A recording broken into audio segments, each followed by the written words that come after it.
Hello students, welcome to IGNOU Hindi classes. I hope आप सभी अच्छे होंगे।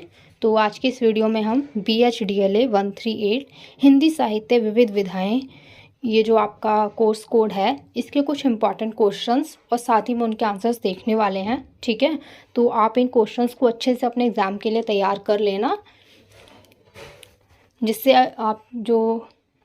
आप अपने एग्ज़ाम में काफ़ी अच्छा स्कोर कर पाएंगे। ठीक है, अगर आप इन्हीं क्वेश्चंस को अच्छे से कर लेंगे ना, तो आप अपने एग्ज़ाम में आंसर काफ़ी अच्छे से लिख पाएंगे। ठीक, तो हमारा जो पहला क्वेश्चन है वो है, पूस की रात कहानी की कथा वस्तु लिखिए। ठीक है, तो आपने पूस की रात कहानी पढ़ी होगी, ये प्रेमचंद के द्वारा लिखी गई है और ये एक किसानी जीवन के ऊपर क्या है, आधारित है। ठीक है, इस कहानी के अंदर हमें एक किसान का जीवन देखने को मिलता है कि एक जो किसान होता है वो किस तरह से संघर्ष करता है, और इसके अंदर किसान का जो चित्रण है वो किसके रूप में किया गया, हल्कू नामक एक व्यक्ति है जिसने एक भारतीय किसान का चरित्र प्रस्तुत किया है इस कहानी के अंदर। और प्रेमचंद इस कहानी के माध्यम से भारतीय किसान की स्थिति बताना चाहते हैं कि भारतीय किसान की जो स्थिति है वो कैसी थी। ठीक है, तो कथा वस्तु क्या होती है, कथा वस्तु के अंदर क्या होता है ना कि आप किसी भी कहानी का, उपन्यास का जब कथा वस्तु लिखते हैं तो उसके अंदर आपको पूरी ना कहानी लिखनी होती है। ठीक है, पूरी की पूरी आपको कहानी ही लिखनी होती है, लेकिन उसको लिखने का तरीका थोड़ा सा अलग होता है, आपको पॉइंट वाइज लिखना होता है। ठीक है, जैसे कि इसके अंदर बताया है कि कहानी का आरंभ, सबसे पहले आप लिखेंगे कहानी का आरंभ। ठीक है, लिखेंगे, उसके बाद आप कहानी के बारे में बताएंगे कि कहानी की जो शुरुआत है वो किस तरह से होती है। ठीक है, ये पहला पॉइंट हो गया, आप इसे ना खुद से पढ़ लेना। ठीक है,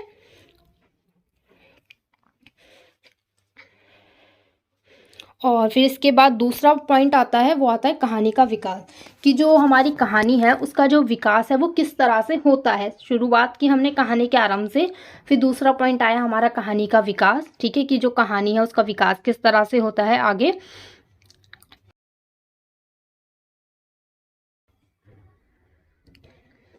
इसके बाद आगे आता है तीसरा पॉइंट है कहानी की परिणति, या फिर कहानी का अंत हम कह सकते हैं कि जो कहानी है उसका अंत किस तरह से होता है।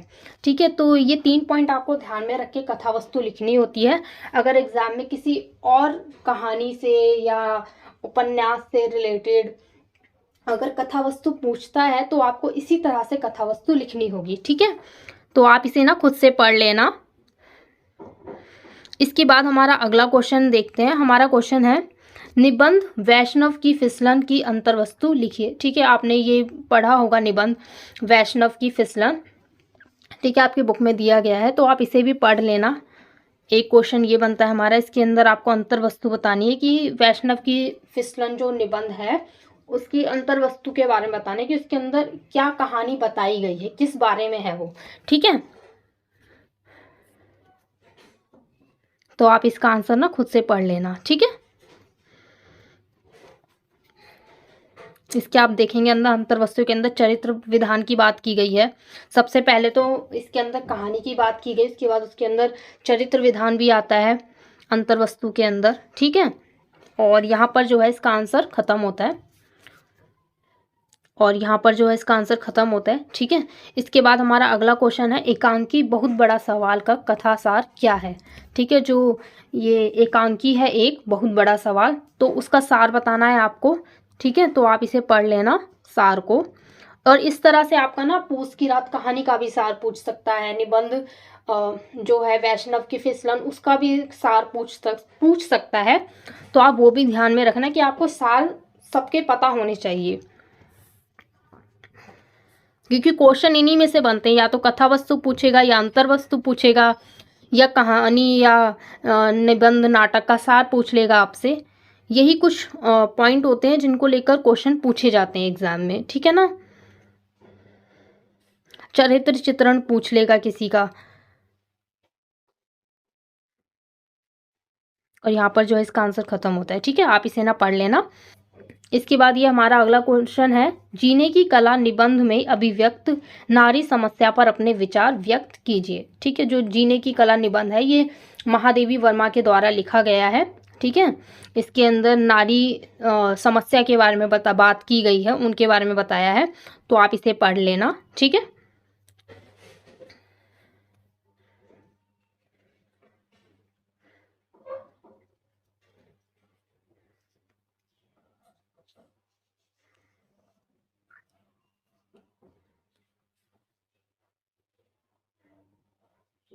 और यहाँ पर जो है इसका आंसर खत्म होता है, ठीक।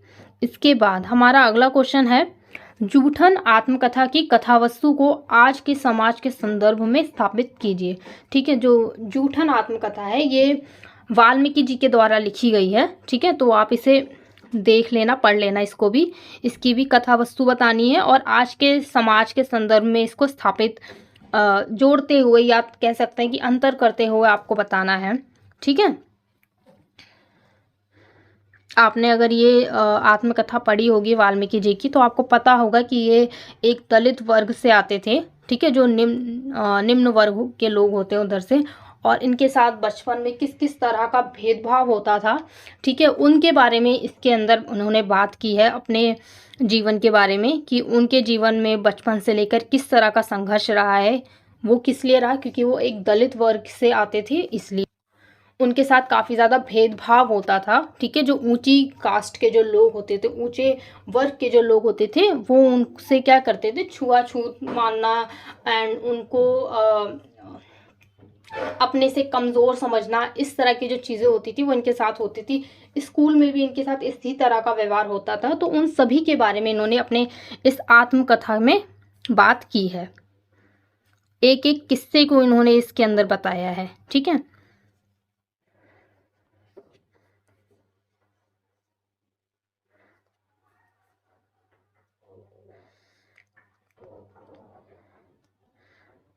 तो ये जो है इसका आंसर यहाँ पे ख़त्म होता है। इसके बाद है हमारा अगला गेस्ट पेपर 2, ठीक है। इसका हमारा पहला क्वेश्चन है, डायरी से आप क्या समझते हैं, ठीक है। तो ये साहित्य की अन्य जो विविध विधाएं हैं उनसे रिलेटेड ये क्वेश्चन है। हिंदी साहित्य के अंदर सिर्फ केवल कहानी, नाटक या उपन्यास नहीं लिखा जाता है, इसके अलावा भी अन्य विधाएं होती हैं, डायरी, आत्मकथा, जीवनी, निबंध, ठीक है, रिपोर्टाज, यात्रा वृतांत, ये अन्य विविध विधाएं हैं साहित्य की, ठीक है। तो उसी के अंदर एक विधा आती है डायरी। तो आपको इसके अंदर डायरी से आप क्या समझते हैं वो बताना है, कि डायरी क्या होती है एक, ठीक है। आप लोग भी शायद कई लोग होंगे जो आज डायरी लिखते होंगे अपनी, ठीक है, अपने जीवन के बारे में, कुछ अच्छा होता है तो वो आप लिखते होंगे, ठीक है, या फिर कुछ अच्छा नहीं हुआ है, कुछ गलत हुआ है, तो वो भी इंसिडेंट आप लिखते होंगे। कई लोग होंगे जो डायरी लिखते होंगे, और और कई लोग ऐसे होते हैं जो डेली बेसिस पे अपनी डायरी लिखना पसंद करते हैं। उन्हें पसंद होता है अपनी डायरी को लिखना, कि उन्होंने अपने पूरे दिन में क्या क्या किया, कैसे किया, ठीक है। कुछ अच्छा हुआ तो भी लिखते हैं, कुछ गलत हुआ है या वो उदास हैं, हर एक मोमेंट को वो अपनी डायरी के अंदर लिखते हैं, ठीक है। यहाँ पर जो है इसका आंसर खत्म होता है। इसके बाद हमारा अगला क्वेश्चन है, रिपोर्टाज लेखन की विशेषताओं पर प्रकाश डालिए, ठीक है। तो जो रिपोर्टाज है वो भी एक साहित्य की विधा है, ठीक है। तो आपको इसके जो विशेषताएं हैं उसके बारे में बताना है, तो आप इसे पढ़ सकते हैं, इसे भी आप पढ़ लेना खुद से, ठीक है।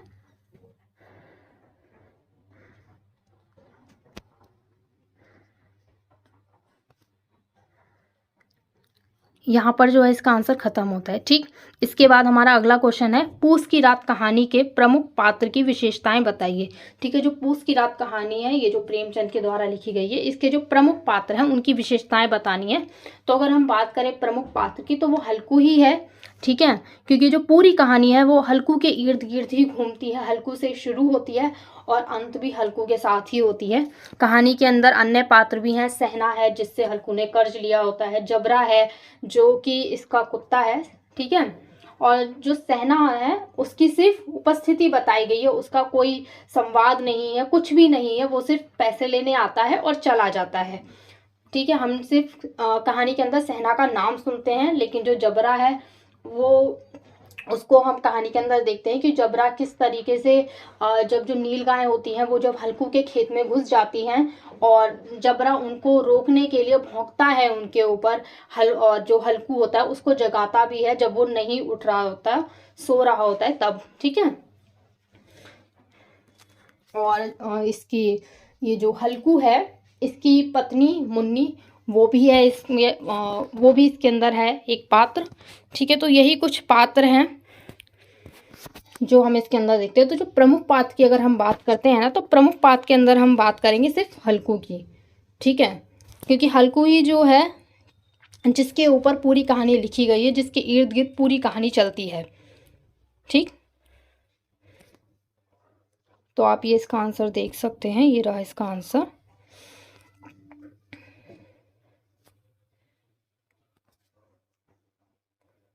और अगर आपने ये कहानी पढ़ी है तो आपको पता होगा कि हल्कू का चरित्र कैसा है, तो आप खुद से भी काफ़ी अच्छे से उसको लिख पाएंगे आंसर को। ठीक है ना। तो इसके बाद हमारा अगला क्वेश्चन है, वैष्णव की फिसलन में निहित व्यंग्य का विवेचन कीजिए। ठीक है। तो जो वैष्णव की फिसलन निबंध है उसके अंदर व्यंग्य के बारे में आपको बताना है। जिस तरह का व्यंग्य हमें देखने को मिलता है निबंध के अंदर, हरिशंकर परसाई जी जिस तरह से व्यंग्य करते हैं अपने इस निबंध में। ठीक है। तो उसकी विवेचना करनी है आपको। तो ये आप देख लेना, पढ़ लेना इसको आप।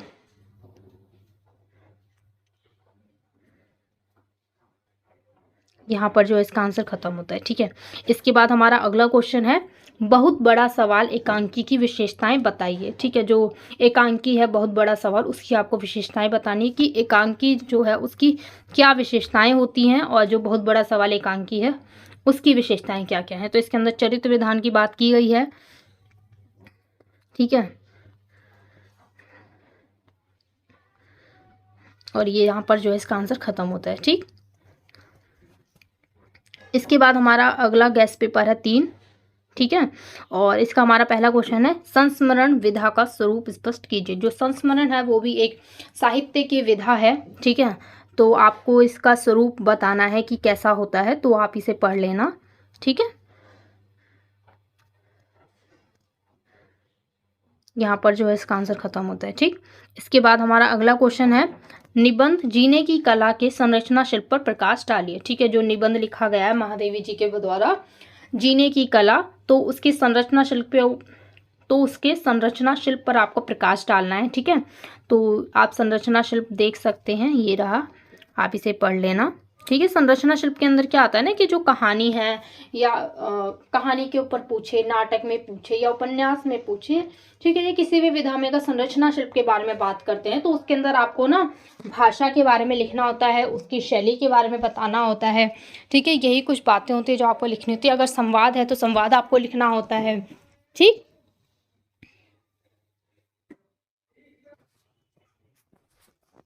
और बाकी आप ये आंसर इसका देख सकते हैं, इसे आप पढ़ लेना। ठीक है। यहाँ पर आप देखेंगे तो शैली के बारे में बताया गया है। ठीक है। तो अंतर्वस्तु के अंदर ना भाषा, शैली, संवाद है तो संवाद के बारे में बात करेंगे, बस इनकी बात की जाती है। ठीक है।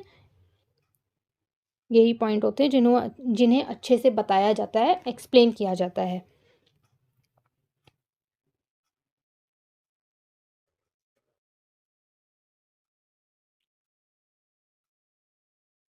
तो देखेंगे तो यहाँ पर जो है इसका आंसर खत्म होता है। ठीक है। इसके बाद हमारा जो अगला क्वेश्चन है वो है, बहुत बड़ा सवाल एकांकी की भाषा शैली की विशेषताएं बताइए। ठीक है। जो ये नाटक एकांकी नाटक है बहुत बड़ा सवाल, उसकी भाषा शैली की विशेषताएं बतानी है आपको। तो आप इसका आंसर भी देख सकते हैं। ठीक है। इसकी भाषा और शैली के बारे में बताएंगे आप, किस तरह की भाषा का प्रयोग किया गया है, कैसी शैली में इसे लिखा गया है। ठीक है। उसकी क्या क्या विशेषताएं हमें इसके अंदर देखने को मिलती हैं, इन सब की बात करेंगे। इसके बाद यहाँ पर जो इसका आंसर खत्म होता है। अगला क्वेश्चन है हमारा, पूस की रात कहानी का प्रतिपाद्य क्या है। प्रतिपाद्य मतलब होता है कि किस उद्देश्य के साथ जो लेखक है उसने कहानी लिखी है। ठीक है। क्या उद्देश्य था उसका इस कहानी को लिखने का, तो प्रतिपाद्य के अंदर आपको यही लिखना है। ठीक है। तो जो पूस की रात कहानी है वो किस लिए लिखी होगी प्रेमचंद ने, उन्होंने स्पेशली जो कहानी है वो इसलिए लिखी थी ताकि वो जो भारतीय किसान है उसके जीवन का वर्णन कर सके अपनी कहानी में, कि उसकी जो स्थिति है वो कैसी है। पहले के समय में किस तरह की स्थिति थी जब अंग्रेज़ों का शासन था, ठीक है, उसी समय ये कहानी लिखी गई है ना, जब अंग्रेज़ों का शासन था। और उस समय जब ये कहानी लिखी गई थी तब उस समय जो हमारे देश के जो किसान थे उनकी स्थिति कितनी दयनीय थी, ठीक है। और जो ऊंचे तबके के लोग होते थे, जो साहूकार होते थे, वो किस तरह से उनका शोषण किया करते थे, है ना, ये हमें इसके अंदर देखने को मिलता है। जैसे कि जो सहना है, जो हल्कू है वो उधार ले लेता है सहना से, लेकिन वो उसका उधार चुका नहीं पा रहा है। किस लिए नहीं चुका पा रहा है? क्योंकि उसको ब्याज देना पड़ता है।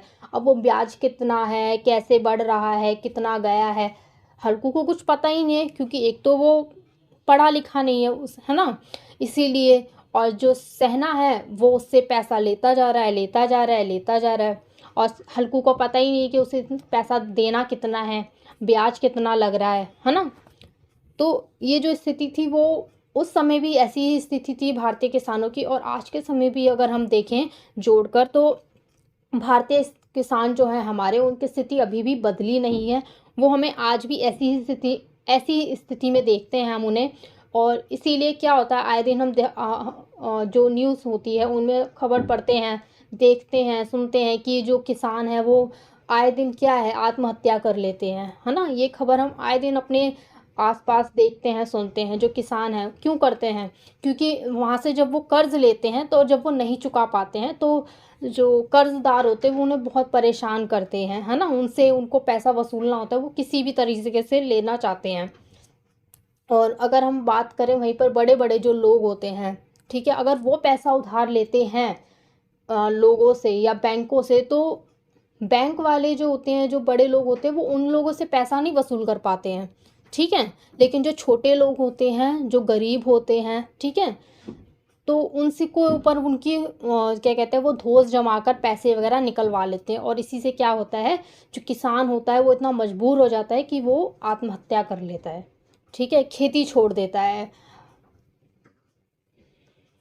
और जो किसानी है, जो खेती है, वो हमारे देश का बहुत बड़ा हिस्सा है, ठीक है ना। क्योंकि हम जो खाना खाते हैं सब कुछ किसानों के ऊपर ही निर्भर है। अगर किसान ही नहीं रहेगा, उसकी ही ज़िंदगी अच्छी नहीं होगी, तो हम क्या खाएंगे, ये बताओ।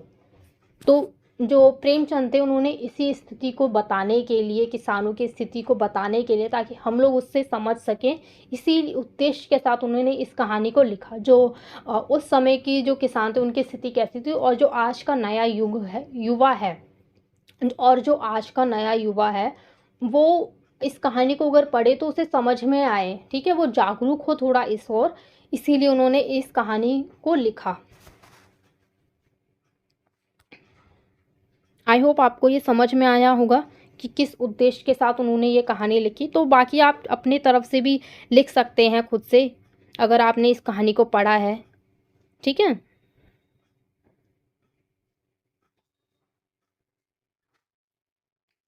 और ये रहा इसका आंसर।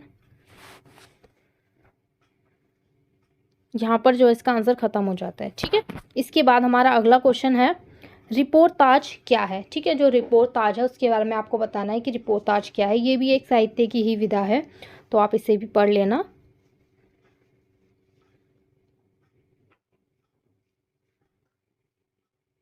यहाँ पर जो इसका भी आंसर ख़त्म होता है, ठीक। इसके बाद हमारा अगला क्वेश्चन है, पत्र और डायरी में क्या संबंध है, ठीक है। पत्र और जो डायरी होती है उसमें क्या संबंध है, यह क्वेश्चन आ सकता है कि ये क्या अंतर है, ठीक है। तो इस तरीके से भी क्वेश्चन आ सकता है एग्जाम में। और भी क्वेश्चन आ सकता है जैसे कि आत्मकथा और जीवनी में क्या अंतर है, ठीक है। दोनों सिमिलर ही होती हैं, आत्मकथा और जीवनी, है ना। जीवनी जो होती है वो किसी अन्य व्यक्ति के ऊपर लेखक लिखता है, लेकिन जो आत्मकथा होती है, जो लेखक होता है वो अपने ही ऊपर चाहे तो आत्मकथा लिख सकता है, ऑटोबायोग्राफी जिसे हम कहते हैं। जैसे कि वाल्मीकि जी ने अपने ऊपर आत्मकथा लिखी जूठन नाम से, ठीक है। तो इस तरह से आपसे आत्मकथा और जीवनी में अंतर पूछ सकता है। पत्र और डायरी में अभी इसमें संबंध पूछा गया है, तो आपसे एग्जाम में अंतर भी पूछ सकता है कि पत्र और डायरी में क्या अंतर होता है। तो इस तरह के जो पॉइंट होते हैं वो आप ध्यान में रखना और उसी हिसाब से अपना आंसर लिखना। यहाँ पर जो है इसका आंसर ख़त्म होता है, ठीक है। तो अब हम अपनी वीडियो का एंड करते हैं यहाँ पर। आई होप आपको वीडियो जो है वो पसंद आई होगी। इसके जितने भी इंपॉर्टेंट क्वेश्चंस थे इस सब्जेक्ट के, हमने उन सभी को देख लिया है, आंसर्स भी देख लिए हैं। इसका जो पीडीएफ है वो आपको हमारे टेलीग्राम चैनल पर मिल जाएगा। टेलीग्राम चैनल का लिंक आपको डिस्क्रिप्शन बॉक्स में मिलेगा, ठीक है। और आप हमारे चैनल को सब्सक्राइब कर लेना। अगर वीडियो पसंद आता है तो वीडियो को लाइक करना, शेयर करना, कमेंट करके बताना वीडियो कैसा लगा, ठीक है। And thanks for watching, bye bye and all the best for your exams.